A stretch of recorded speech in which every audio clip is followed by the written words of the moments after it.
Selamat sore, Bapak Ibu peserta webinar hari ini. Pada hari ini senang sekali bisa berkumpul untuk kita berdiskusi tentang topik yang sangat hangat terkait data science. Topik hari ini seperti yang Bapak Ibu sudah tahu adalah Leading Digital Transformation, The Power of Data Science at Telkom Indonesia. Dan hari ini kita sangat beruntung karena ada Pak Faldi Maulana Yuwantoro, data scientist dari Telkom Indonesia yang hadir untuk berbagi pengalaman beliau yang kita nanti-nantikan dan tentunya akan membawa manfaat bagi kita semua. Selamat sore, Pak Faldi. Terima kasih waktunya. Sore, Pak. Saya langsung mohon izin untuk memperkenalkan beliau sebelum beliau menyampaikan paparannya.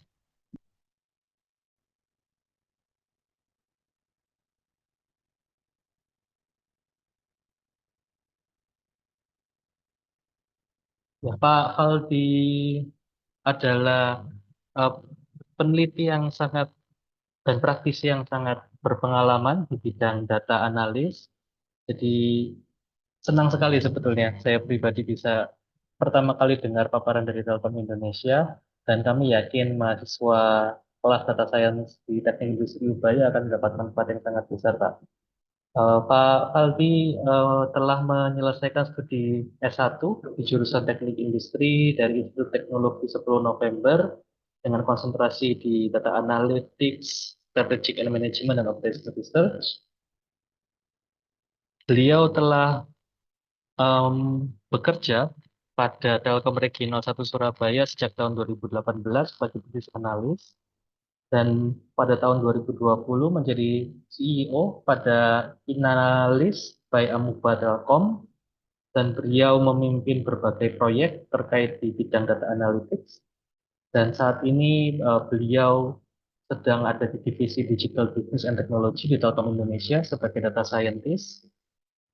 Ya tentunya punya banyak sekali pengalaman yang bisa kita pelajari hari ini. Pengalaman beliau untuk berkompetisi juga sangat banyak. Selain menjadi best employee, beliau juga eh, mendapatkan penghargaan karena innovation beliau yang sangat baik. Lalu memenangkan juga data mining and quality engineering national competition. Tentunya kita sudah tahu betapa berharganya waktu webinar malam hari ini.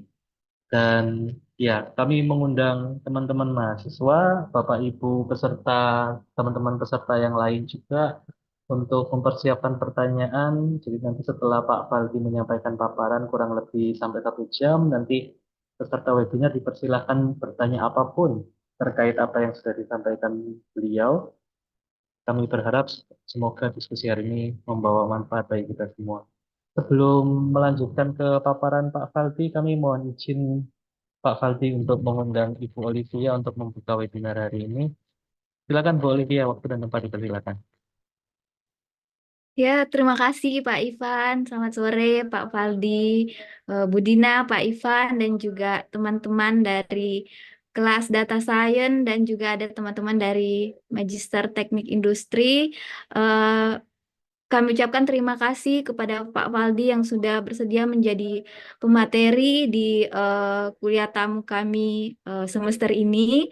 Sama ini teman-teman hanya belajar teori dan mengerjakan beberapa proyek di kelas. Mungkin masih banyak yang penasaran sekali bagaimana implementasi data science khususnya di Telkom Indonesia. Nanti teman-teman bisa tanya langsung dan juga berdiskusi dengan ahlinya, yaitu Pak Faldi. Teman-teman, Bapak Ibu selamat mengikuti. Terima kasih, saya kembalikan ke Pak Ivan. Terima kasih Bu Olive. Baik Bapak Ibu, teman-teman sekalian, mari kita sambut Pak Faldi. Waktu dan tempat kami persilakan, Pak. Terima kasih Pak Ivan, Bu Olivia, Bu Dina, dan Bapak Ibu dosen yang lain. Selamat sore ya, ini belum malam. Selamat sore juga kepada teman-teman mahasiswa ataupun yang bukan mahasiswa. Mungkin ada juga Pak ya, Iya, yang Pak. di luar Ubaya maupun maupun teknik industri mau jurusan lain mungkin yang nggak penasaran juga yang join kayaknya ini harus antusias banget nih karena ilmu data science ini update terus gitu ya. Kita tiap bulan bahkan tiap bulan selalu ada aja produk baru, produk AI, NLP yang berkaitan sama data science itu nggak pernah habis gitu ya. Oke, mungkin saya langsung aja izin share materi gitu ya tentang gimana sih data science ini bisa diimplementasikan di nggak cuma di Telkom ya sebenarnya di berbagai perusahaan, di berbagai kebutuhan kita sehari-hari pun sebenarnya juga kita sebenarnya tanpa kita sadari sudah sering menggunakan ilmu data gitu ya, data analytics, data science. Dan gimana sih eh, data science ini bisa membuat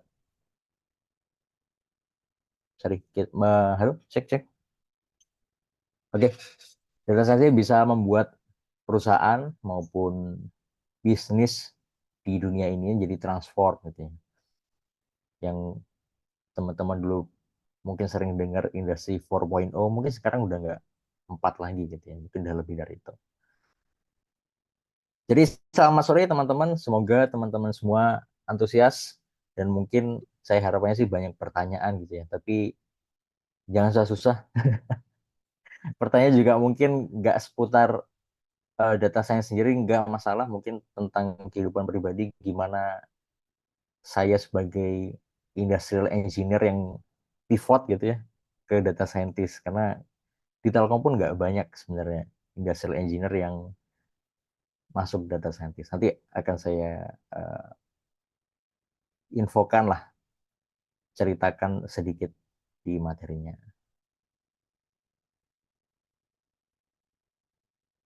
Oke, jadi saya mulai sedikit cerita tentang digital disruption. Jadi apa sih yang sebenarnya terjadi sekarang gitu ya? Apalagi sekarang kalau teman-teman lihat startup ya, perusahaan bahkan perusahaan-perusahaan baru pun itu sudah mulai terdisrupt. Kalau kita dulu sering common-nya gitu ya, bioskop, terus sekarang ada Netflix, bioskopnya terdisrupt, taksi sekarang udah ada Grab, Gojek dan sebagainya. Sudah banyak yang terdisrupt. Terdisrupt artinya eh, customer sendiri sudah mulai punya banyak pilihan. Dan pilihannya tentu customer cari yang lebih mudah dan lebih praktis. Seperti misal kita ke mall, malah jalan-jalan pakai fisik kita tinggal belanja dari HP juga, barang udah datang sendiri ke rumah kita. Jadi digital disruption ini memaksa perusahaan untuk beradaptasi dengan jauh lebih cepat gitu ya. Jadi mereka harus merubah bisnis model mereka, terus harus tetap touch up dengan dunia ini ya. Jadi harus berinovasi agar tetap relevan.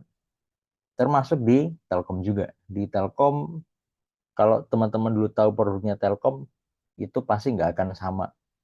Telkom dulu ada Wartel, kalau teman-teman pernah ingat. Sekarang udah nggak ada lagi Wartel. Even telepon rumah juga nggak ada lagi.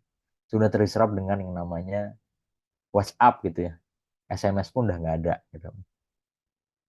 Jadi Telkom pun sekarang juga mendesain ya perusahaannya bukan sebagai telco company aja nih, tapi digital telco company. Jadi sudah banyak produk-produk digital yang di-develop di Telkom. Kenapa? Karena digital disruption ini selalu terjadi gitu ya. Jadi perusahaan pun harus tetap berinovasi. Bahkan perusahaan-perusahaan yang besar seperti Google pun yang sudah digital gitu ya, kita lihatnya udah digital dan udah mempionirkan sebuah produk digitalnya, itu saja bisa terdisrupt ya. Jadi mungkin kita nggak pernah membayangkan Google bisa terdisrupt. Ternyata bisa loh Google terdisrupt dengan teman-teman tahu namanya sekarang ChatGPT. Ada juga Bing. Sekarang Gemini ya namanya. Jadi tren digital disruption ini bahkan mungkin bisa sangat cepat eh, mungkin juga bisa mematikan perusahaan itu gitu ya. Tapi itu bergantung sama perusahaan itu sendiri. Apakah perusahaan itu mau berinovasi atau enggak. Ini erat kaitannya sama calon sekarang ya. Jadi teman-teman biasanya sering dengar yang namanya, pasti di kuliah juga sering lah dengar namanya VUCA, volatile uncertain, complex, ambiguous gitu ya. Bahkan ini aja udah digantikan gitu ya sama yang namanya BANI, brittle, anxious, nonlinear, dan incomprehensible, yang lebih cukup akurat menggambarkan era digital sekarang ya. Jadi ya brittle, rapuh gitu ya, perubahannya itu sangat sangat amat cepat gitu ya. Kayak misal pasir gitu lah. Kalau kita membuat pasir di pantai dengan sangat cepat bisa berubah bentuk. Terus juga anxious, ketidakpastiannya bisa jadi nggak bisa kita prediksi akan terjadi apa ke depannya, produk baru apa ke depannya, sangat susah terjadi. Bisa jadi mendisrupt jauh lebih banyak bidang gitu ya, field industry. Kemudian non-linear, perubahannya itu nggak selalu trennya lurus gitu ya, tapi bisa fluktuatif, nggak teratur, dan lagi kita nggak bisa tahu. Dan yang terakhir incomprehensible, sedikit susah dimengerti. Jadi banyak produk baru yang mungkin perusahaan-perusahaan itu belum mengenal yang namanya AI misalnya, ternyata harus mau nggak mau masuk ke AI, entah sesimpel untuk bikin produk baru ataupun untuk efisiensi di perusahaan itu sendiri. Nah, ini sebenarnya menuju ke kita yang tadi saya bilang di awal gitu ya, mungkin udah bukan industri 4.0 atau mungkin juga bukan 5.0 lagi sebenarnya, udah ke 6.0. Banyak perusahaan-perusahaan di luar negeri, di China, perusahaan selevel Tesla misalnya, itu sudah fully automated lah. Jadi kalau dulu 4.0 kita ngomongnya kita bikin robotik gitu ya, ada mesin, kemudian human di dalamnya, dia sebagai operator lah, operator mesin. Di 5.0 atau seterusnya itu human with machine gitu. Jadi human punya brain-nya sendiri, punya nilainya sendiri, mesin pun atau robot pun gitu ya juga punya chip AI-nya sendiri gitu. Jadi kita bekerja bersama-sama.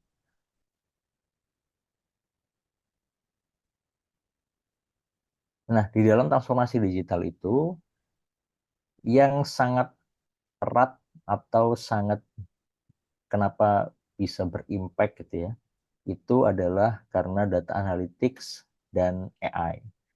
Jadi di beberapa riset juga disebutkan gitu ya, AI dan big data ini ditempatkan pada top priority trend lah dalam digitalisasi. Jadi tren nomor satunya itu pasti berkaitan dengan data.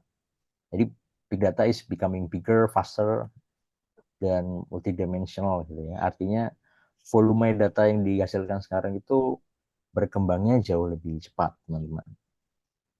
Jauh lebih cepat ini menghasilkan apa? Menghasilkan data sekarang yang bisa kita dapat itu sangat amat besar gitu ya.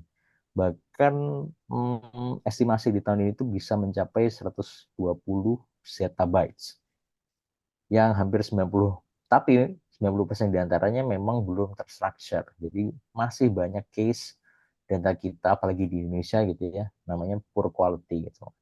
Jadi unstructured. Jadi kita perlu menggabungkan data-data lain dulu. Dan yang kedua AI gitu ya. AI ini sudah terlihat kita juga cukup cemas gitu ya.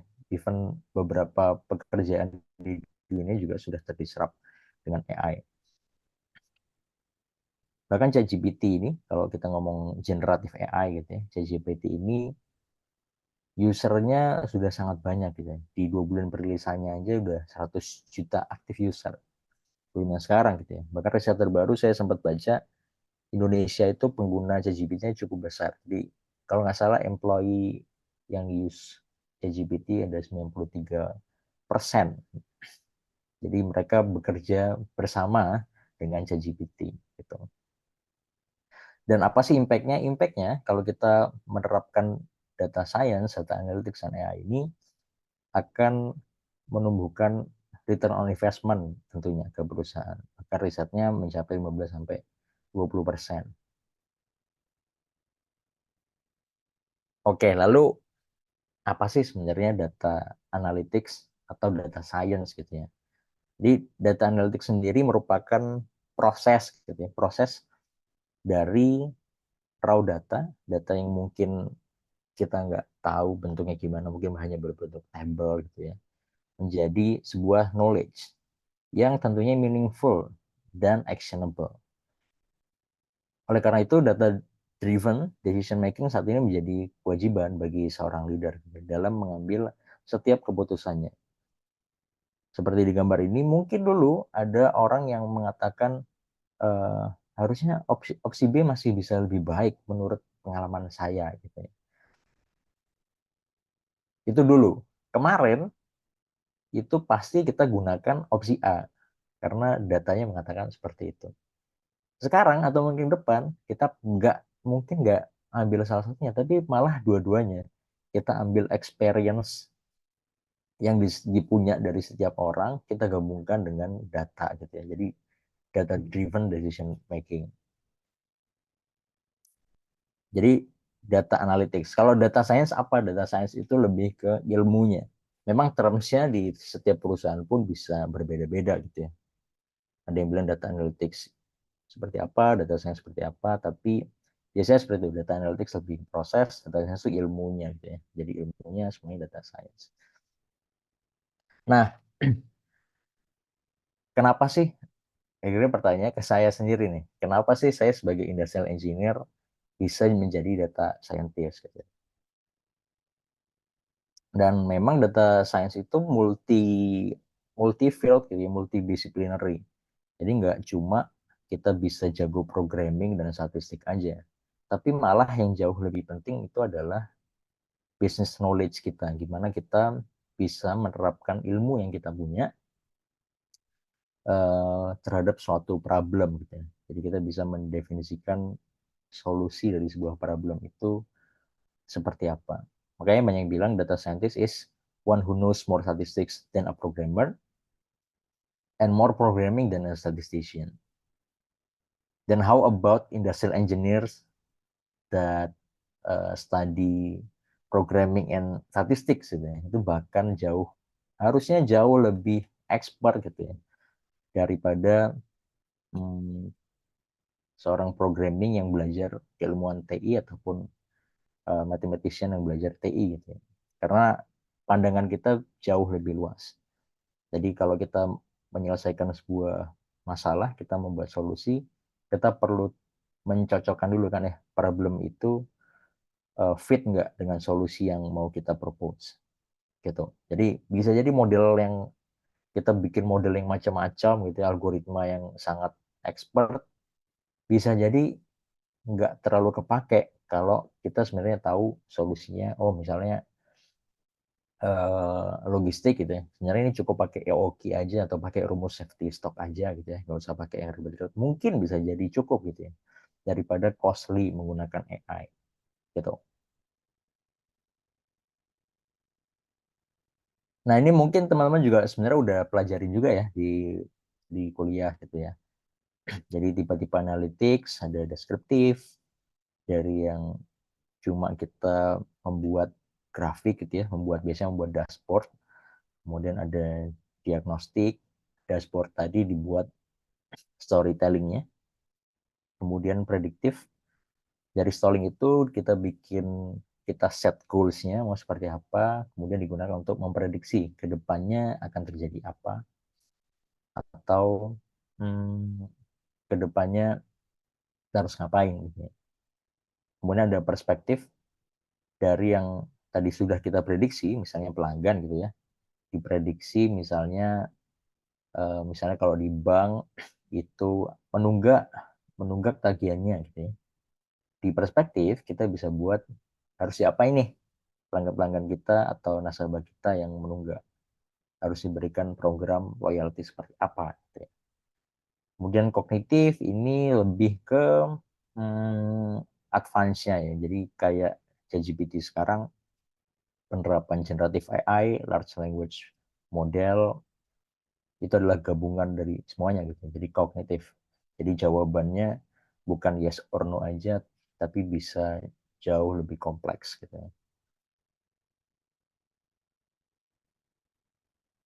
Prosesnya sama sebenarnya ya pakai Crips PM ya, di mana-mana kita juga menggunakan basis ini dari business understanding, data preparation, modeling, kemudian evaluation and deployment.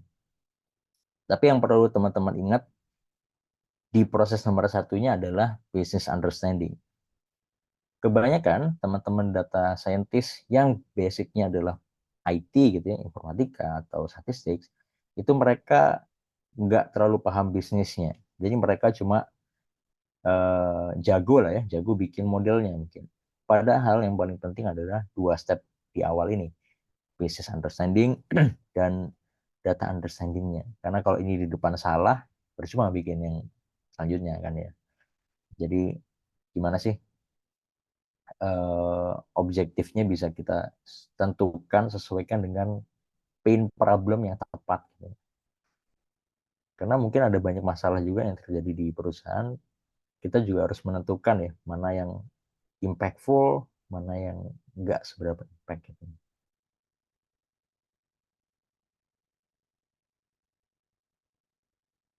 Ini secara garis besar aja contoh gambaran workflow ketika kita end-to-end modeling gitu, bukan modeling ya, proses data science lah.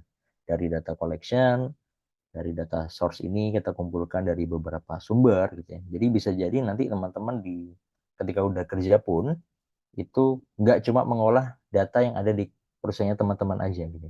Karena data sekarang udah banyak tersebar, kayak data sosial media itu teman-teman juga udah bisa ambil gitu ya. Udah bisa dengan mudah diambil. Jadi mungkin bisa digabungkan tuh data internal perusahaan, data dan data-data lainnya gitu ya, data eksternal. Jadi dimasukkan ke, biasanya kita sebutnya warehouse ada atau data lake gitu ya. Data lake kemudian raw data ini biasanya diproses, termasuk pre-proses di dalamnya. Misalnya ada data yang duplikasi atau data-data yang nggak kebaca atau salah. Kemudian baru teman-teman bisa buat tuh modeling machine learning development atau membuat data visualization. Mostly memang bahkan 70% gitu ya, seingat saya prosesnya tuh lebih banyak di sini. Jadi karena lebih susah kita mengolah atau membuat aliran data yang tepat daripada membuat modelnya. Membuat model mungkin bisa jauh lebih cepat gitu ya. Kenapa? Karena sangat penting ya. Karena percuma nanti kalau datanya ini ternyata kualitasnya buruk, terus kita bikin model sejago apapun, nggak akan baik hasilnya. Jadi namanya garbage in, garbage out. Kalau yang masuk sampah, keluarnya juga sebagus apapun prosesnya tetap akan sampah. Gitu ya. Ini secara tools gitu ya, banyak sekali tools yang teman-teman bisa pakai untuk pengambilan data, untuk database. Tapi yang paling penting di sini sebenarnya ada sini database. Teman harusnya udah mulai belajar SQL. Kemudian juga data warehouse-nya, database-nya. Yang sekarang umum digunakan biasanya Azure dan Google Cloud Platform, di dalamnya ada Google BigQuery. Untuk keseluruhannya sebenarnya mostly di Indonesia terutama itu kita data scientist pakai Python ya, namanya Python. R ada juga R tapi jarang digunakan. Mostly teman-teman pakai number one programming yang dipakai terutama untuk data scientist itu adalah Python. Terus juga ada visualization, teman-teman bisa udah mulai coba-coba sebenarnya bisa ya karena free, kayak Looker, Tableau itu bisa teman-teman gunakan. Ada versi free-nya. Nah, mungkin secara umum dulu data science ini yang teman-teman sudah pelajari juga umumnya dipisah menjadi 3 ya, unsupervised, supervised, dan reinforcement learning. Unsupervised sendiri itu ketika model itu kita buat model belajar dari pattern yang tanpa label, yang tanpa kelas gitu ya. Jadi kayak misal kita buat segmentasi customer misalnya, yang kita sebenarnya nggak tahu nih mau dibikin apa gitu. Tapi memang unsupervised learning ini memang sekarang sebenarnya jarang gitu ya, jarang ada case-nya di perusahaan. Yang banyak adalah supervise, yang paling sering adalah supervise. Jadi kita sudah tahu goals-nya, kita udah punya data history kita, data history kita kelasnya seperti apa, kemudian kita prediksi dari pattern sebelumnya, yang kelas A patternnya gimana, kelas B patternnya gimana, itu yang biasanya sering dipakai ya. Kemudian reinforcement learning ini yang sudah advance lagi, biasanya berkaitan sama robotik dan AI gitu ya. Nah, sekarang mungkin teman-teman sudah mengenal, kalau dulu saya belajarnya sampai sini aja gitu ya. Tapi teman-teman ke depan itu belajarnya udah harus bisa menerapkan generative AI. Generative AI itu berasal dari large language model gitu ya. Large language model itu sudah banyak beberapa komunitas ataupun perusahaan yang mengumpulkan terutama data teks gitu ya, kumpulan-kumpulan teks, kalimat yang ada di internet gitu ya, di Google misalnya dan sebagainya, di beberapa artikel, sehingga AI sendiri sudah mengerti banyak konteks gitu ya. Makanya teman-teman sekarang mengenal dengan ChatGPT, Gemini dan sebagainya. Nah, generative AI ini udah benar-benar jadi game changer gitu ya. Dan yang paling penting adalah knowledge kita gitu ya. Kalau nanti kita jadi employee, jadi pekerja, itu AI ini harus dapat di-enable gitu ya. Jadi AI bahkan nanti kalau teman sudah kerja, jangan pas kuliah ya manfaatin ChatGPT ya, karena teman-teman harus belajar. Tapi pas kerja, AI ini bisa jadi bahkan personal assistance-nya teman-teman. Dan AI ini bukan gantiin kita ya, terutama kita kalau nanti belajar data scientist gitu ya. AI ini, generative AI ini bahkan sangat membantu kita bekerja.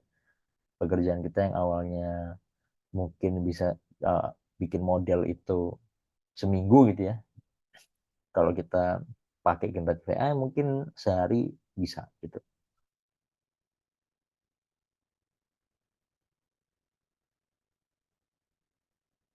Nah, use case yang terjadi apa sih mengimplementasi penggunaan data science? Banyak gitu ya. Sebelum masuk ke Telkom gitu ya, pasti itu banyak ya, dari berbagai perusahaan, berbagai industri, berbagai bidang, itu udah banyak. Contoh untuk travel misalnya ada dynamic pricing. Kalau teman-teman nyadar, kalau teman-teman pesan tiket pesawat gitu ya, atau bahkan sekarang udah tiket kereta gitu, kalau teman-teman makin mepet pesennya makin mahal gitu ya. Itu ada, itu pakai ilmu data science gitu ya. Jadi penerapan uh, optimalisasi atau untuk meningkatkan revenue di perusahaan itu gimana sih gitu. Gitu. Sesimpel kalau teman-teman pesennya mepet, pasti butuh banget nih, semahal apapun pasti kebeli gitu. Itu nggak asal bikin, itu ada model yang sudah ditentukan juga berdasarkan pattern-pattern yang ada. Termasuk juga misal teman-teman main saham gitu ya, untuk memprediksi besok naik atau turun, itu pun teman-teman bisa bikin modelnya sendiri pakai ilmu data science gitu ya. Bahkan sekarang udah lebih expert gitu ya, bahkan event Tesla bikin self driving cars itu udah sangat kompleks gitu ya penerapan ilmu data science ya gitu. Nggak cuma ke teks aja, nggak cuma gambar, bahkan mungkin video gitu.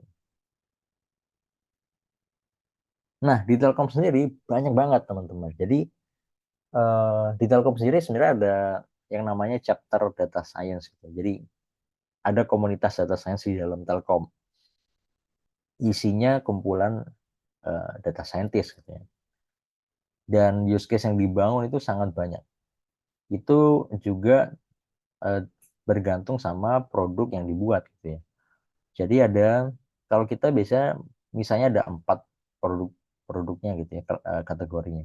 Ada yang untuk generate revenue, biasanya ini teman-teman bisa beli maupun itu as customer maupun as business yang beli. Ada juga untuk cost efisiensi, biasanya untuk digitasi internal di perusahaan. Ada juga yang improve CX untuk meningkatkan customer experience. Ada juga company branding. Company branding ini goals-nya biasanya untuk sosial atau untuk CSR dan sebagainya. Nah, case-nya sangat banyak.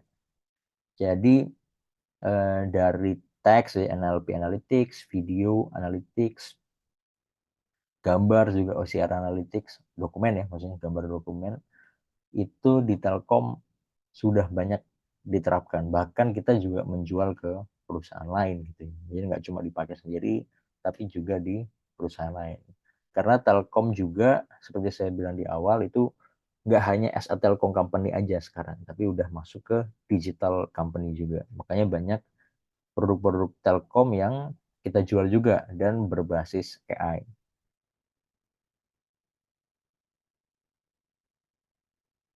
Nah, ini adalah contoh pertama untuk cost efisiensi. Jadi, kita bikin classification model untuk digitalisasi prosesnya. Contohnya kalau teman-teman tahu IndiHome gitu ya. Kalau teman-teman langganan IndiHome, Bapak Ibu juga langganan IndiHome gitu ya. Terus pas tanggal-tanggal sini, tanggal 20 ini biasanya deadline untuk membayar.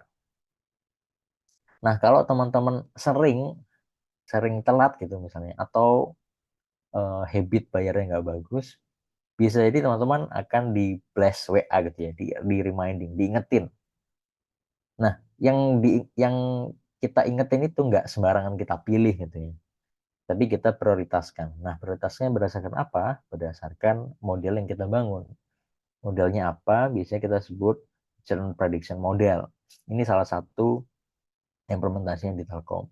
Jadi churn prediction model ini kita klasifikasikan berdasarkan data-data sebelumnya, history sebelumnya, kita lihat habit bayarnya seperti apa, penggunaannya seperti apa, kemudian apakah di situ ada kompetitor atau enggak gitu ya, terus sharingannya seperti apa dan sebagainya.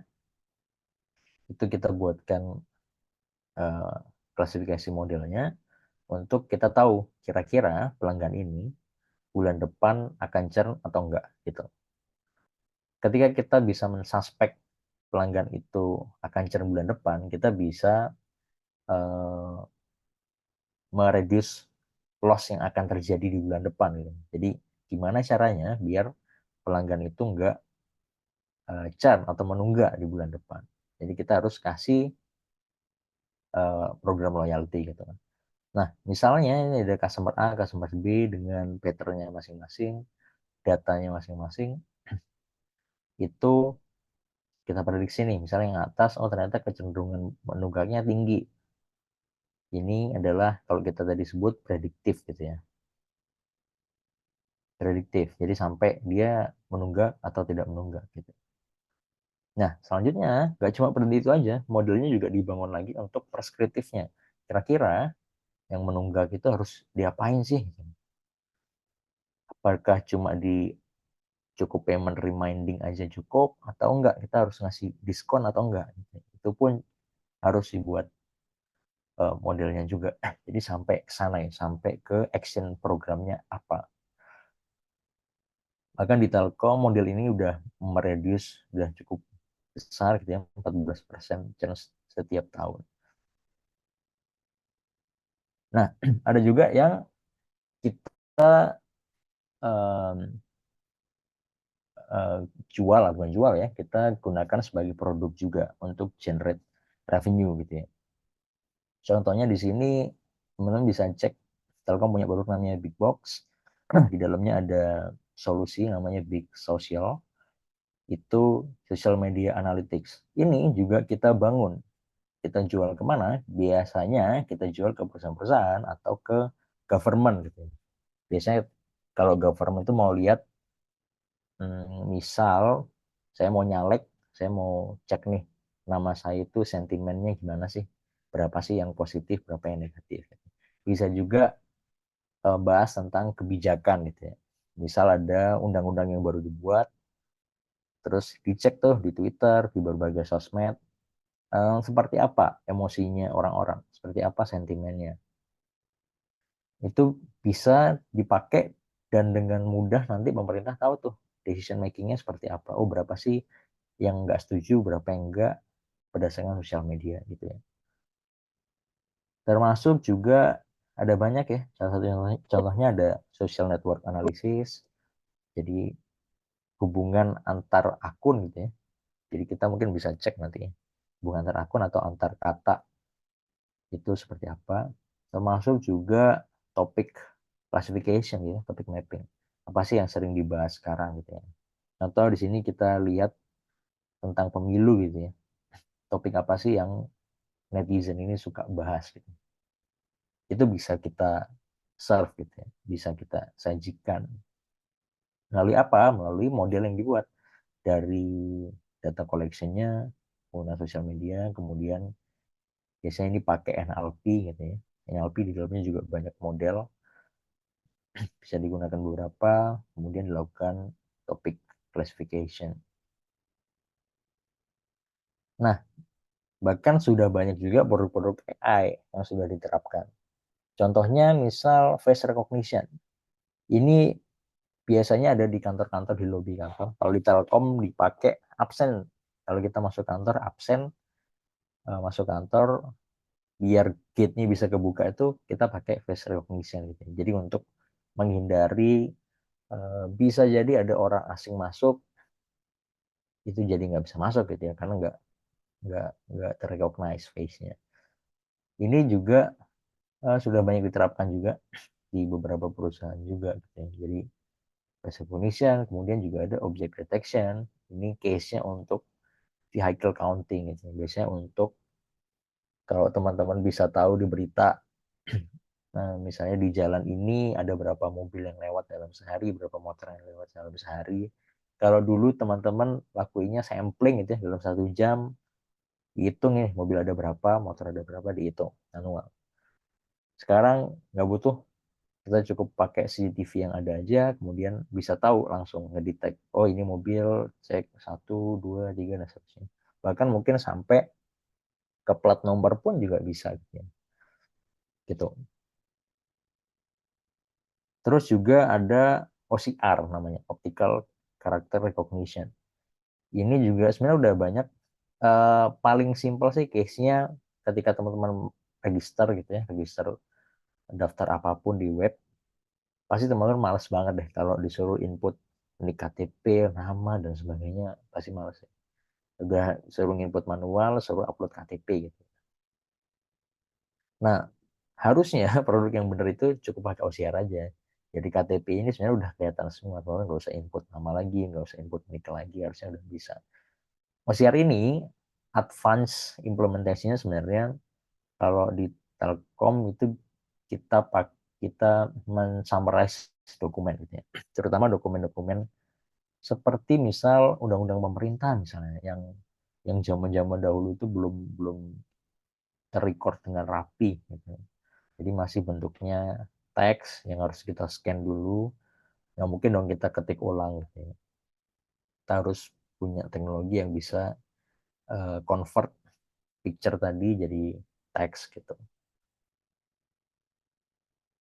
Nah, kemudian even generative AI pun juga sudah dibangun di Telkom. Ini salah satunya sebagai chatbot. Namanya Busy. Jadi teman-teman kalau sebagai pelaku usaha UMKM gitu ya, itu ada produk di Telkom namanya IndiBiz ya, My IndiBiz. Teman-teman bisa, kita Telkom biasanya menyediakan berbagai solusi untuk UMKM. Lalu dibikin Busy ini itu untuk agar pertama, jadi UMKM itu bisa tanya lah, misalnya bingung jualannya turun kenapa, itu bisa tanya. Mirip seperti ChatGPT, kalau teman-teman pasti bertanya, kenapa sih nggak pakai ChatGPT aja gitu. Benar, bisa. Otaknya pun mungkin sama dengan GPT, gitu ya, GPT-4. Tapi bedanya adalah ketika kita terapkan di produk kita, itu chatbot ini bisa memberikan rekomendasi gitu ya. Kira-kira kalau permasalahan ini, kamu bisa loh pakai produk Telkom yang ini gitu misalnya. Jadi misalnya ini ada contoh chatnya, kamu punya solusi digital apa nih buat ningkatin manajemen. Dia kasih knowledge-nya, knowledge large language modelnya, kemudian dia juga bisa memberikan rekomendasi nih. Kalau case kayak gini, kayaknya kamu mending masuk ke sini aja deh. Kamu butuhnya produk ini gitu. Itulah pentingnya, eh, ChatGPT yang nggak kita pakai sehari-hari aja gitu ya, tapi dipakai di keperluan produk kita. Jadi banyak banget implementasinya di Telkom. Selain ini sebenarnya jauh lebih banyak gitu. Karena bahkan data analytics, data science sendiri itu sudah sebagai culture gitu ya di Telkom. Jadi setiap orang pun kayaknya harus memiliki ilmu minimal tahu lah tentang bagaimana mengolah data. Kita cek video dikit ya. Ini kelihatan ya videonya? Suaranya masuk nggak?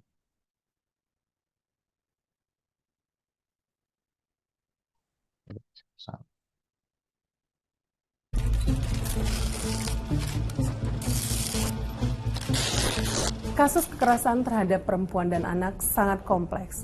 Setiap tahun jumlah kasus mengalami peningkatan, sehingga dibutuhkan langkah penanganan yang serius dan tepat.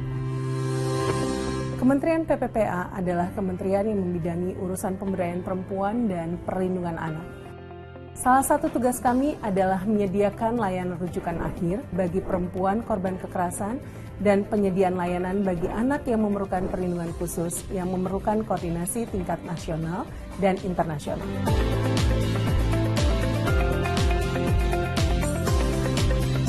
Layanan Sapa 129 adalah layanan yang dimiliki oleh Kemen PPA sebagai layanan pengaduan masyarakat yang diperuntukkan bagi perempuan dan anak. Sejauh ini, aduan yang masuk ke kami ada yang secara manual. Begitupun dengan informasi terkait isu kekerasan pada perempuan dan anak yang masuk melalui sosial media.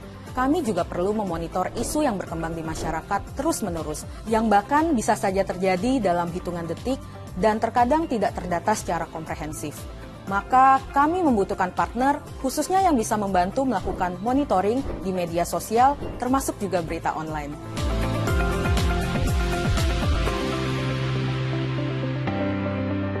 Beruntung kami bertemu Big Box. Big Box membantu kami menemukan dan mendalami kasus-kasus yang masuk ke data kami. Lebih lanjut, aduan yang masuk melalui Sapa 129 juga kami validasi dan proses melalui Big Social untuk ditindaklanjuti oleh tim kami. Selain itu, dengan adanya social media analytics dari Big Box, kini kami dapat dengan mudah mendapat gambaran isu-isu apa saja yang banyak dibicarakan di media sosial dan online news. Terkait topik-topik yang menjadi ranah kami seperti perundungan, kekerasan, pelecehan, dan topik-topik lainnya, untuk nantinya menjadi bahan kami membuat keputusan dan kebijakan.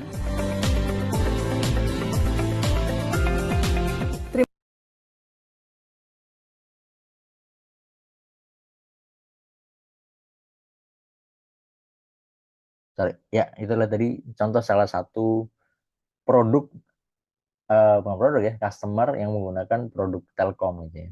Tadi saya jelasin dikit di Big Social, bahkan dipakai juga untuk di KPPA gitu ya, untuk membuat kebijakan, mana sih isu-isu yang lagi up sekarang, kita harus fokus ke yang mana sih gitu. Dengan adanya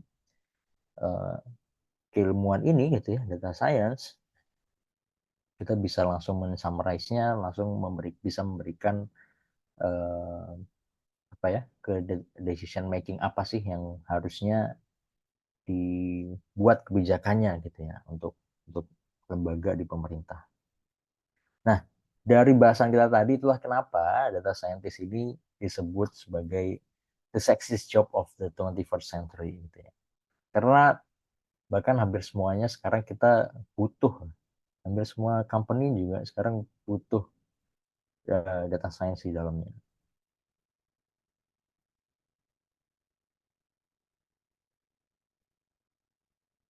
Nah, kenapa gitu ya? Jadi selain itu juga dibutuhkan untuk perusahaan gitu ya, tapi sebagai kita juga pekerjanya juga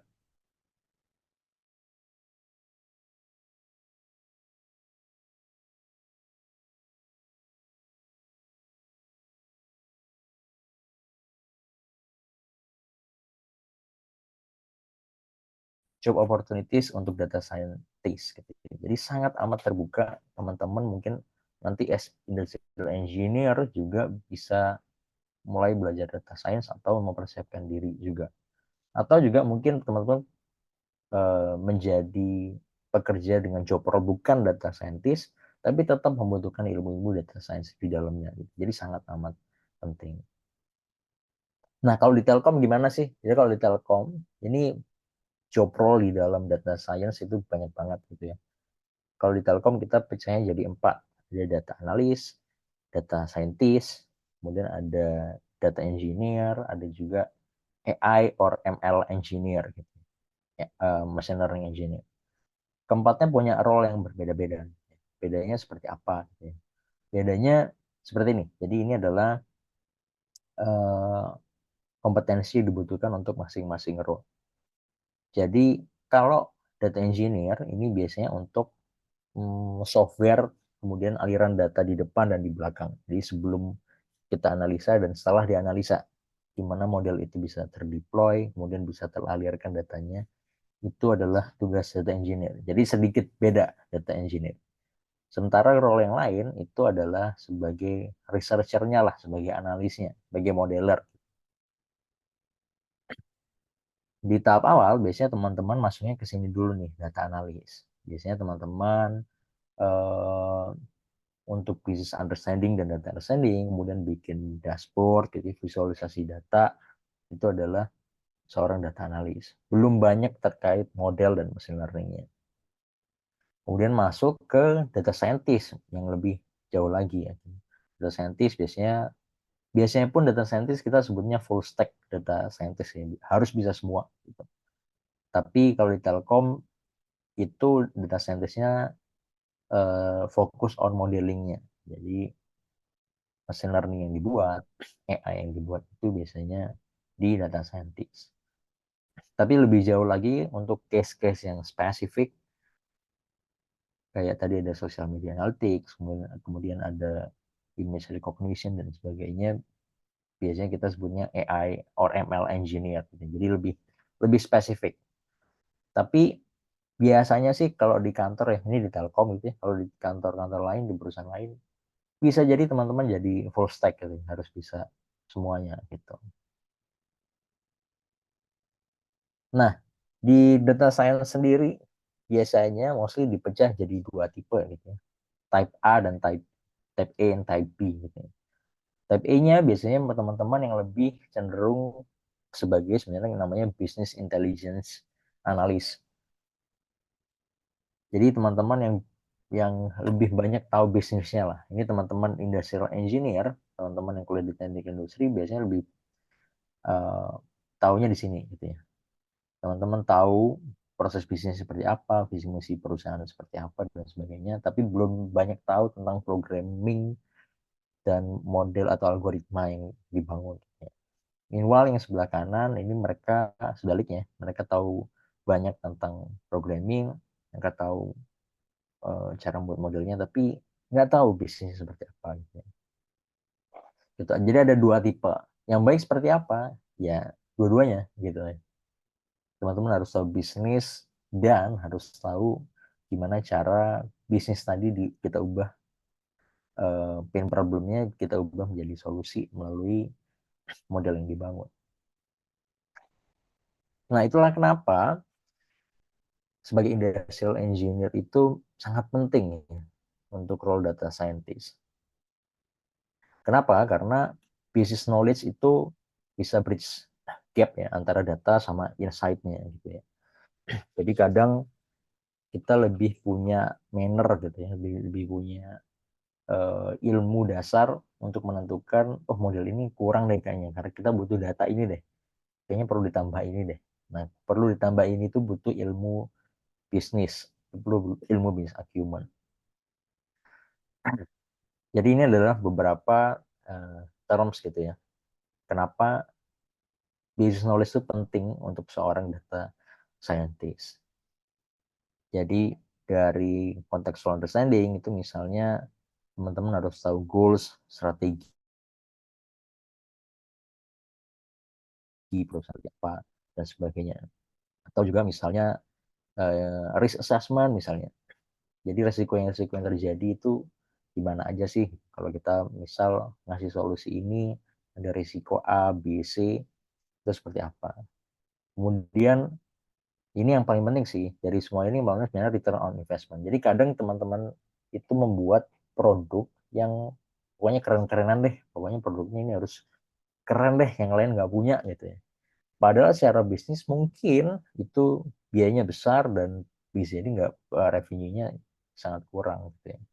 Nah, kita sebagai teknik industri, lulusan teknik industri gitu, itu kita punya view ini gitu, yang nggak dipunya sama data scientist yang lain.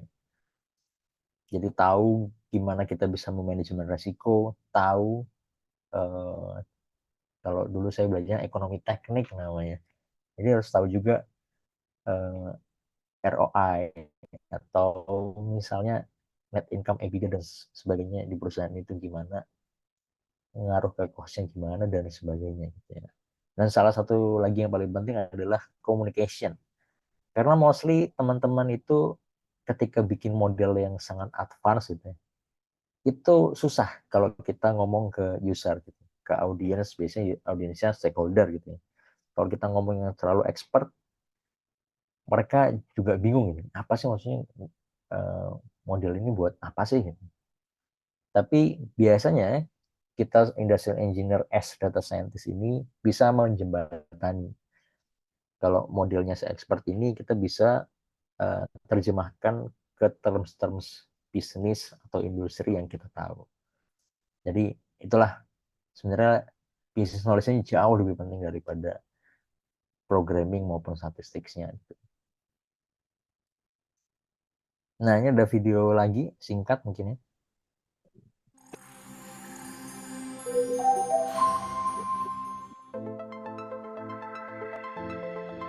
Artificial intelligence is revolutionizing medicine, but how can this potential be used in the best possible way? For example, if a patient is worried about their health, they can quickly obtain initial diagnoses with a symptom checker app. The app also helps patients decide whether they should see a specialist, and if so, which one. The app's algorithm provides the doctor with valuable information for taking the patient's medical history, even in the case of rare diseases, and it can support the choice of the right treatment. Artificial intelligence can be useful during an MRI examination, for example. MRI images consist of hundreds of thousands of individual image data in which neural networks recognize patterns and calculate the probabilities for certain diseases. To do this, they were previously trained with numerous MRI images and the associated diagnoses. The AI-supported assistance systems provide the doctor with important information for her own diagnosis. However, special skills are required to be able to deal with it in a reflective manner. In summary, these two aspects are particularly important. On the one hand, AI systems must be trained with as much data as possible in order to deliver reliable results. On the other hand, doctors need additional skills to be able to make better decisions in the interest of the patient, supported by AI. In this way, the potential of artificial intelligence for medicine can be used in a reflective and competent manner. See you on the AI camp. Nah, nah itu tadi penerapannya di kedokteran gitu. Jadi bayangkan kalau kira-kira nih teman-teman lebih percaya dokter yang belajar AI atau programmer yang belajar kedokteran. Pasti teman-teman 100% saya yakin akan milih diperiksa sama dokter yang belajar AI gitu. Jadi itu gambaran seperti kita industrial engineer gitu. Karena kita tahu bisnis, kita ada banyak field yang kita pelajarin, jadi bisa jadi kita lebih dipercaya gitu. Jadi decision making yang dibuat itu akan jauh lebih baik ketika orang yang membuat AI tadi itu sudah tahu basis knowledge-nya. Gitu. Jadi sekarang nih, teman-teman bisa mulai nih dari kita untuk mulai memahami dan belajar gitu ya tentang apa itu data analytics dan data science. Ditambah lagi tools dalam pemanfaatan AI itu juga sudah banyak, gitu ya, sudah bisa teman-teman cari. Bahkan juga untuk tahap awal pembelajaran, teman-teman juga bisa nih cari yang non-program juga bisa. Tinggal drag and drop untuk tahu implementasinya seperti apa. Nanti hasil modelnya seperti apa, ya udah mulai tahu. Kalau saya lihat di materi Pak Ivan tuh ada WK gitu ya. Itu udah banyak yang seperti itu, gitu. Ada orange dan sebagainya, teman-teman bisa dengan mudah drag and drop tanpa programming juga bisa. Tapi untuk teman-teman ketika nanti menjadi employee atau menjadi data scientist, tetap harus tahu programnya ya, gitu. Karena case-nya bisa sangat custom gitu. Dan dari semua ilmu yang ada di sini gitu ya, dari programming, statistics, software engineering dan lain-lain, tetap ilmu yang paling utama adalah yang paling penting ya kita kuasai itu adalah domain expertise kita masing-masing. Tuh. Lalu stepnya gimana sih? Ini step sebenarnya kalau step kita ngomong step bisa beda-beda gitu ya tiap orang. Karena kita mungkin di level sekarang bagi mahasiswa teknik industri udah nomor 11 dulu nih bisa understanding. Karena ini self guide-nya biasanya untuk yang programmer gitu, untuk lulusan IT. Belajaran dari bawah ke atas. Tapi tetap teman-teman tetap harus tahu matematika dan statistika dasarnya, kemudian mulai belajar softwarenya, mungkin mulai dari Excel juga bisa, kemudian masuk ke Python, SQL, dan sebagainya. Ini juga common tools yang dipakai, tadi sudah saya spill di awal gitu ya. Ada banyak tools di Google BigQuery, Looker Data Studio, Jupyter juga biasa untuk programming, dan sebagainya. Nah, learning platformnya juga sekarang udah banyak ya, teman-teman, di YouTube juga udah banyak, yang gratis juga banyak. Di beberapa startup juga sudah banyak gitu, mau itu in kelas maupun online course. Tapi kalau saya saran sih teman-teman udah bisa nih coba yang namanya Kaggle. Kaggle itu kayak platform data scientist community gitu. Di dalamnya banyak dataset, teman-teman bisa ngambil dataset di dalamnya, terus coba ngambil coba belajar gitu ya. Di situ juga banyak teman-teman data scientist di seluruh dunia ini juga share modelnya maupun analisanya seperti apa terhadap data yang ada di situ. Gitu. Jadi udah bisa mulai coba-coba sih. Bahkan di beberapa perusahaan juga bikin kompetisinya masing-masing ya, lomba data gitu ya. Data hackathon dan sebagainya. Nah, di Telkom sendiri itu untuk spesifik ya, untuk role-role produk digital seperti data scientist, UI UX designer, developer dan sebagainya itu sebenarnya bisa teman-teman daftar di kita sebenarnya Digistar Internship di Direktorat Digital Business Telkom. Cuma ini kayaknya udah lewat ya 10 Juni. Jadi kalau teman-teman mau coba yang ini Digistar itu kayaknya harus menunggu periode berikutnya gitu ya. Melalui kampus Merdeka. Gitu. Untuk teman-teman yang mau ke data scientist bisa masuk ke situ. Nah, untuk periode sekarang ini ada juga. Jadi Telkom lagi open posisi 100 posisi untuk 7 internship pro. Periodenya sih di minggu ini ya, minggu depan ya, terakhir 28 Juni. Itu teman-teman bisa daftar di magentaku.id. Itu punya BUMN. Jadi teman-teman nanti bisa masuk, terus pilih Telkom. Kalau yang mau data science bisa pilih role-nya data scientist gitu ya. Jadi registrasinya kayaknya di minggu depan terakhir ya. Jadi teman-teman harus mulai cek-cek nih. Nah, info-infonya sebenarnya selalu Telkom update gitu ya di internship@e_db Telkom. Jadi teman-teman juga bisa cek di sini. Barangkali ada teman-teman yang minat atau mungkin yang sekarang masih semester awal dan sudah berminat harus keep touch up gitu ya. Catch up untuk tahu info-info yang ada apa aja. Gitu. Jadi dari semua bahasan ini, jadi data science, data analytics itu sebenarnya fungsinya adalah goals-nya adalah turns data into insight. Atau saya juga sering nyebutnya turns pain problem into solution gitu. Jadi gimana sih perubahan itu bisa jadi solusi? Data yang misalnya kita punya toko gitu ya, UMKM, cuma ada data transaksi tabelnya seperti ini gitu ya. Itu dari satu tabel transaksi aja bisa dimanfaatkan banyak sekali use case. Misalnya kita mau cek mana sih produk kita yang paling banyak dijual misalnya. Atau kita bisa predik nih ke depannya penjualannya akan seperti apa kira-kira. Atau kita juga bisa bikin segmentasi customer dari data transaksi tadi.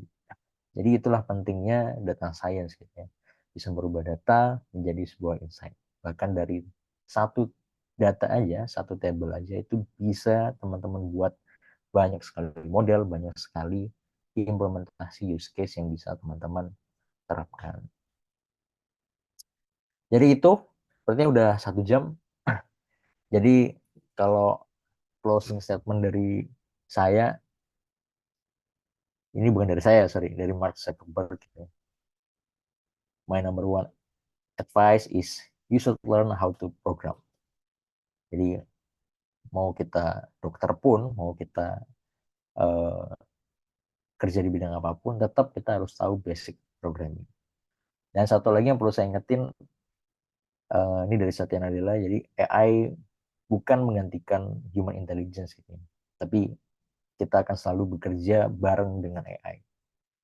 Karena future-nya akan seperti itu. Gitu. Jadi dengan AI pun kita bisa achieve goals-nya lebih jauh, lebih banyak daripada tanpa AI. Itu, terima kasih teman-teman. Terima kasih teman-teman semua. Dan jangan lupa, always deliver more than expected. Terima kasih. Apabila ada pertanyaan, dipersilakan. Saya kembalikan ke Pak Ivan. Terima kasih. Terima kasih banyak Pak Faldi. Kuliah apa sebetulnya webinarnya awalnya dirancang untuk mahasiswa, tapi yang bahagia sekali saya, Pak. Silakan Bapak Ibu teman-teman yang ingin bertanya langsung saja ditanyakan ke Pak Faldi. Bisa langsung open cam, buka mic, disampaikan langsung pertanyaannya. Silakan.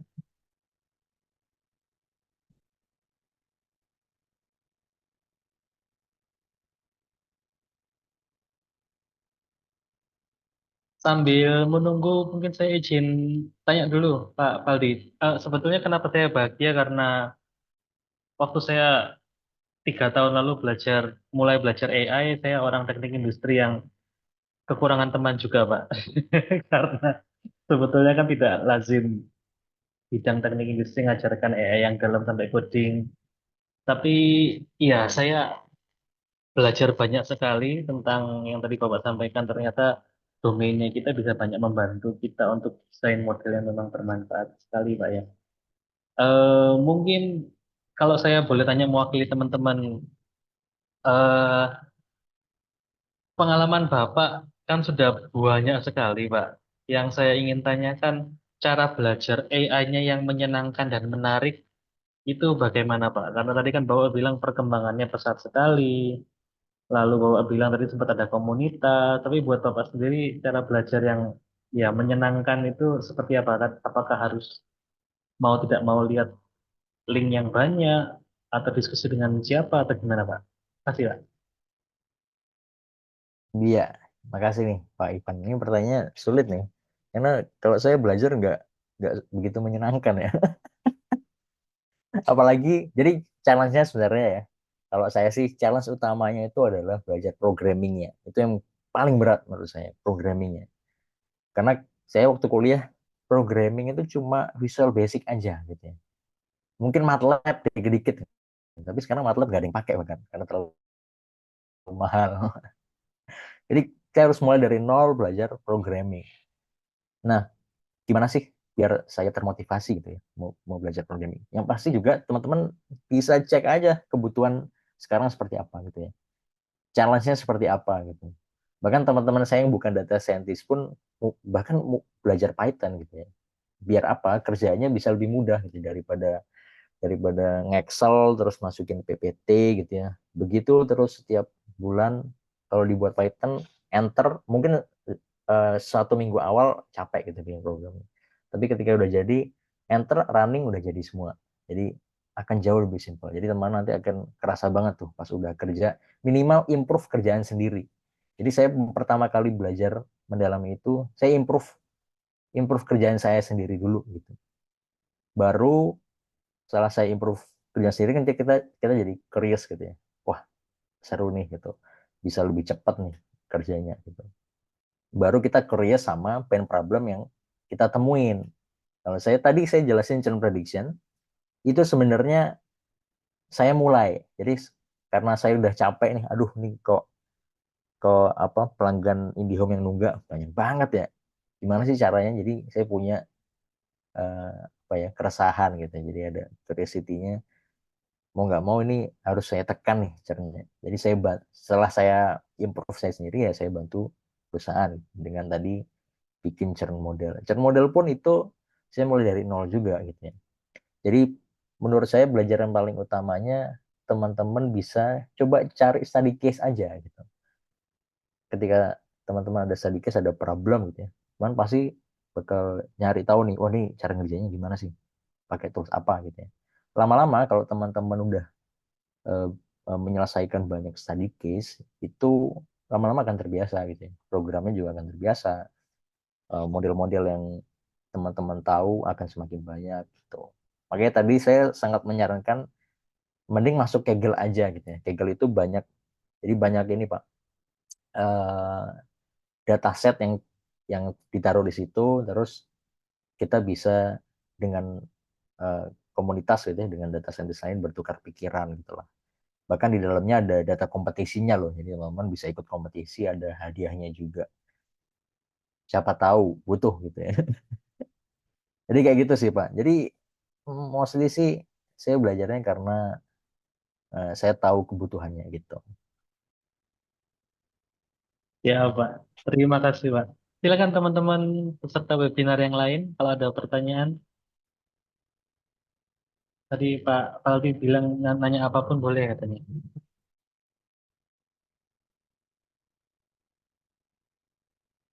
Bu Jina, boleh ada yang mau disampaikan mungkin?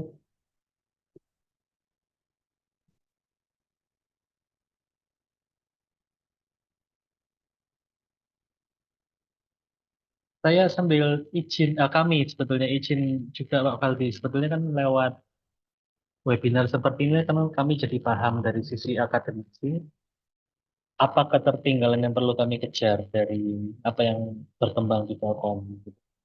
Kami mohon izin untuk belajar Pak ya, nanti kalau ada kesempatan boleh tanya-tanya berguru dari Bapak, mudah-mudahan supaya kami juga bisa partisipasi bantu menyelesaikan masalah real di Indonesia ya, dari minimal dari model yang Bapak sudah beri hari ini Pak.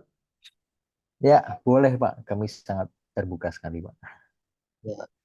Kalau dari saya mungkin satu lagi yang saya penasaran Pak, kalau tadi kan Bapak sampaikan pada dasarnya setiap masalah apapun yang kita lihat dari kacamata anak lulusan teknik industri terutama itu sebetulnya bisa dimodelkan untuk dapat solusi yang lebih baik, salah satunya dari mesin learning-nya. Kalau diimplementasi di industri atau di perusahaannya, bagaimana cara kita meyakinkan manajemen bahwa yang kita kembangkan memang akan bermanfaat buat perusahaan dari sisi profit terutama Pak ya. Karena kan kalau kita define problem kadang-kadang ya tidak selalu kelihatan dampaknya langsung. Mungkin ada tips dan trik termasuk misalnya yang tadi churn prediction dan seterusnya, langkah-langkah awal kendalanya. Tapi seperti apa Pak? Iya, terima kasih nih Pak Ivan. Duh, pertanyaan susah terus nih Pak Ivan nih. Iya bener sih. Jadi challenge-nya itu paling tadi saya sebutin juga, komunikasi itu penting banget. Karena banyak juga kalau kita udah bikin model sulit-sulit nggak diterima gitu ya. Itu sering. Itu sering kayak gitu. Kalau kalau di Telkom sih kebetulan ya, Telkom punya ada culture-nya gitu. Jadi semua orang udah ilmu-ilmu data science. Mau itu level direkturnya sampai level paling bawah pun tahu gitu ya. Kebetulan, jadi saya bilang kebetulan karena di Telkom ada culture activation yang seperti itu gitu. Jadi kita ngomong AI itu orang masih percaya lah. Tapi ada juga mungkin yang orang-orang masih nggak percaya gitu ya. Mungkin juga pakai ChatGPT aja nggak mau gitu. Pasti ChatGPT masih pinteran bos saya gitu misalnya. Nah, challenge-nya memang di situ. Jadi yang pasti kalau kalau kalau kita sebenarnya kita sebagai orang bisnis gitu ya, yang penting kita tahu problemnya dulu aja gitu. Jadi problem ini layak untuk diselesaikan atau enggak. Diselesaikan atau enggak, solusinya benar atau enggak, itu kan kita nggak bisa tahu ya. Mungkin sekarang kita tahu solusinya itu hanya berupa hipotesa aja kan ya. Hipotesa, mungkin nanti bisa diterima, ditolak, kita nggak tahu gitu ya. Nah, tapi minimal kita bisa ngasih opsi-opsi solusi. Nah, opsi-opsi solusi dari problem yang terjadi itu yang biasanya kita nanti brainstorming lagi gitu ya. Kita design thinking gitu lah. Kira-kira cocoknya yang mana gitu. Tetap kita harus diskusikan juga. Nggak harus semuanya kita paksain. Menurut saya misalnya optimization harus pakai formula safety stock atau reorder point yang ini gitu misalnya. Belum tentu juga gitu ya. Gitu. Jadi tetap, tapi kalau menurut saya kita harus punya banyak solusi juga. Misalnya kita apal formulanya, terus kita gabungkan sama ilmu regresi, misalnya kita prediction demand-nya dan sebagainya. Semakin kita bisa menggabungkan banyak bidang gitu ya, biasanya itu bisa jauh lebih diterima daripada kita cuma fokus ngomong programming aja, ngomong model aja, algoritma aja gitu. Jadi memang challenge itu sangat challenge banget gitu. Terutama churn model juga sama Pak, waktu itu kita akurasinya nggak kurang lah, akurasinya mungkin 60% lah, atau ya 60% aja yang benar. Nggak ada yang percaya gitu ya, apa sih nggak ada hubungannya. Tapi pernah Pak, sekali-kali ini cerita lucu nih. Tiba-tiba churn modelnya nggak jalan. Jadi churn model itu jalan tiap bulan tapi nggak dipercaya. Tiba-tiba churn modelnya, karena kita kan kalau ngomong prediction nggak tahu realnya ya, real impact dari prediction seperti apa. Karena di dalamnya mungkin ada proses customer care-nya, ada proses upselling-nya, jadi banyak prosesnya gitu. Jadi nggak tahu impact yang mana. Cerita lucunya pernah terjadi nggak jalan churn modelnya. Tiba-tiba churn-nya langsung naik dalam sebulan. Itu kebetulan ya kalau karena nggak jalan. Jadi perusahaan tahu, wah ternyata kita butuh ini nih. Ini nggak boleh mati. Jadi memang itu challenge sih sampai sekarang. Cara mengukur akurasi, cara mengukur model kita impactful atau enggak di data science itu uh, sangat abstrak gitu ya. Karena setelah kita bisa memprediksi, banyak proses lagi di dalamnya. Jadi impact-nya bisa banyak. Beda sama teman-teman misal di developer gitu. Membuat satu fitur ini jadi yang pakai berapa user gitu ya. Salesnya naik berapa itu kelihatan banget. Tapi di kita mengukur impact itu sangat sulit gitu. Jadi makanya tadi kita hanya bisa memberikan rekomendasi-rekomendasi yang sesuai gitu sih. Gitu Pak.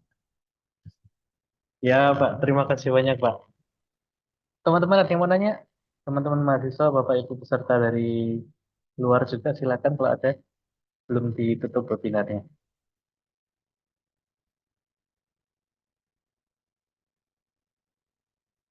Iya, silakan Adit. Oke, selamat. Thank you Pak Ivan. Yes, thank you juga buat Pak Faldi yang tadi sempat ngapain materi sebelumnya. Ini minta maaf dulu, saya berhalangan buat on game. Jadi mungkin saya bakal langsung tanya aja nih. Mungkin di sini akan ada dua pertanyaan nih. Buat pertanyaan yang pertama, tadi kan sempat di akhir-akhir nih sempat mempromosikan beberapa intern yang buka untuk data science. Nah, mungkin di sini mungkin teman-teman juga nanti siapa tahu ada yang tertarik buat masuk ke data science. Kira-kira menurut Pak Aldi sendiri tuh kriteria yang diharapkan sama perusahaan tuh yang kayak gimana? Karena kan basically kita sebagai mahasiswa mungkin cuman tahu tentang informasi awal, basic-basicnya, atau mungkin ada yang nggak tahu sama sekali gitu. Apakah itu masih kemungkinan buat diterima kayak gitu? Terus pertanyaan kedua nih, karena kan mahasiswa butuh motivasi nih, mungkin boleh kasih tahu nih Pak Waldi, kira-kira range gaji ketika data science, mungkin di Telkom dulu deh, range gajinya itu seberapa dari mana sampai mana kayak gitu Pak. Kayak gitu. Thank you, Pak.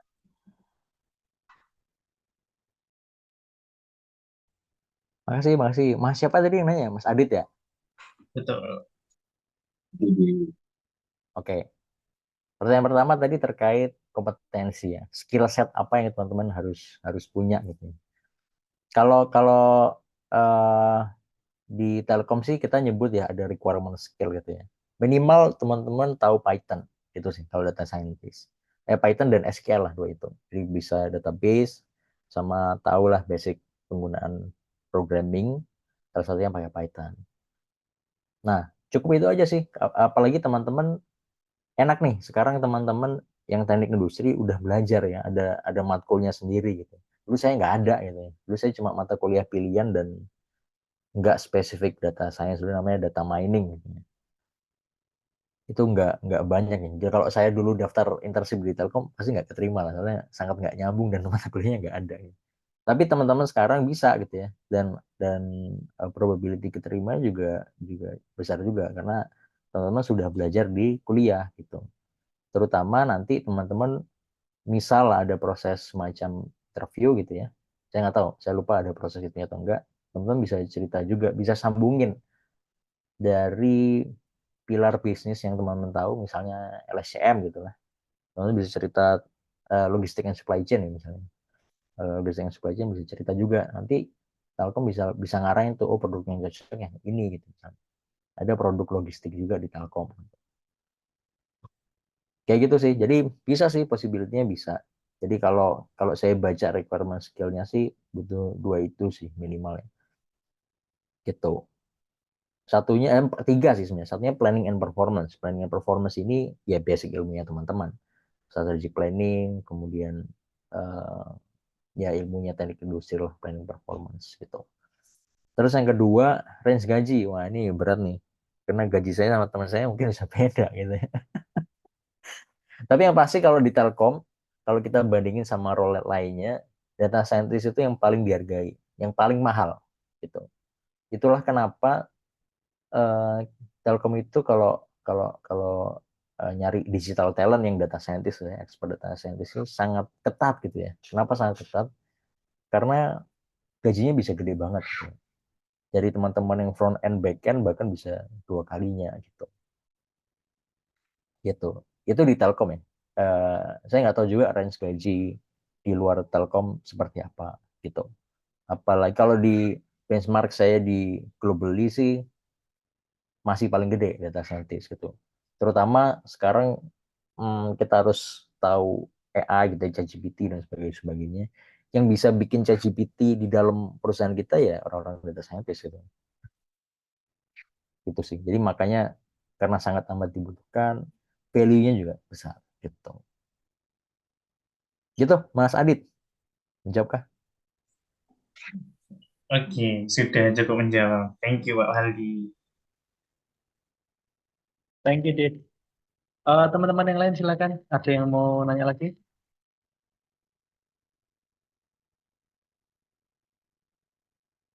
Ya, mudah-mudahan apa yang disampaikan Pak Faldi hari ini memotivasi teman-teman. Kalau materi kuliah kemarin kita sudah banyak coding, mestinya kesempatan emas untuk belajar banyak dari Pak Faldi nanti ya, diteruskan belajarnya. Saya sekali lagi Pak Faldi terima kasih untuk waktunya. Mohon izin nanti kami belajar lagi banyak dari Bapak.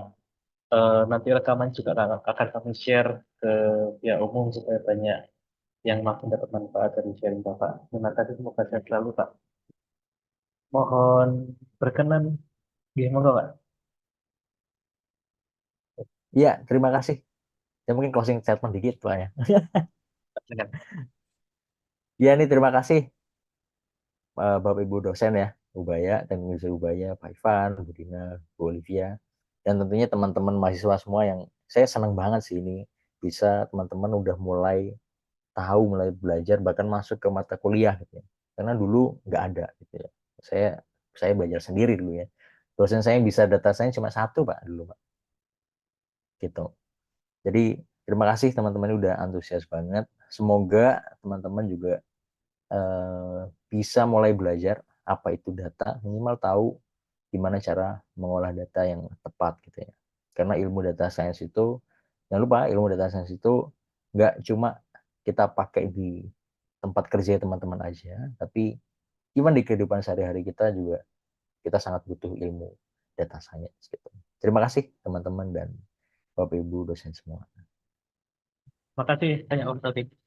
Bu Dina, mohon maaf, apa berkenan closing statement dari Ubaya, Bu? Terima kasih Pak Ivan. Sekali lagi sangat luar biasa sharingnya. Terima kasih banyak Pak Fadli. Eh, Semoga tidak bosan untuk nanti bisa kami repotin untuk sharing onsite. Jadi mampir ke Ubaya untuk berbagi pengalaman dengan akademisi di Ubaya. Terima kasih banyak, sukses selalu buat Pak Fadli untuk depannya. Terima Terima kasih. kasih Bu, terima kasih banyak. Baik Bapak Ibu, teman-teman semua yang sudah hadir, dengan ini kami mengakhiri webinar hari ini. Selalu sehat dan semakin bahagia menjalani. Sampai bertemu di webinar.